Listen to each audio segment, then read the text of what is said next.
Welcome to Luca is a Billionaire, where the only thing I invest in is your answers.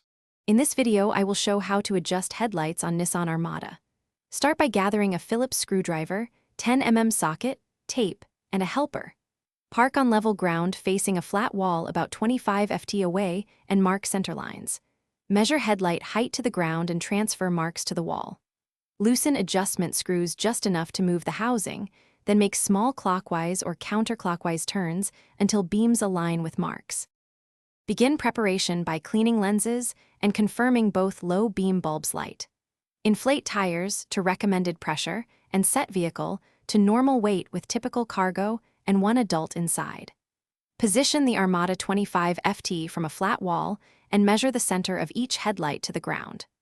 Mark those heights on the wall with tape, then draw vertical center lines aligned with the vehicle center to use as aiming references. Locate the adjustment screws behind each headlight housing. One controls vertical aim and one horizontal. Turn the vertical screw in small increments to raise or lower the beam until its cutoff aligns with your horizontal wall mark. Adjust the horizontal screw so the hot spot sits slightly right of the vertical centerline. Recheck both sides together, tighten mounts, and test on the road to confirm good visibility without dazzling other drivers. Thanks for watching and please subscribe. It's the best investment you'll ever make.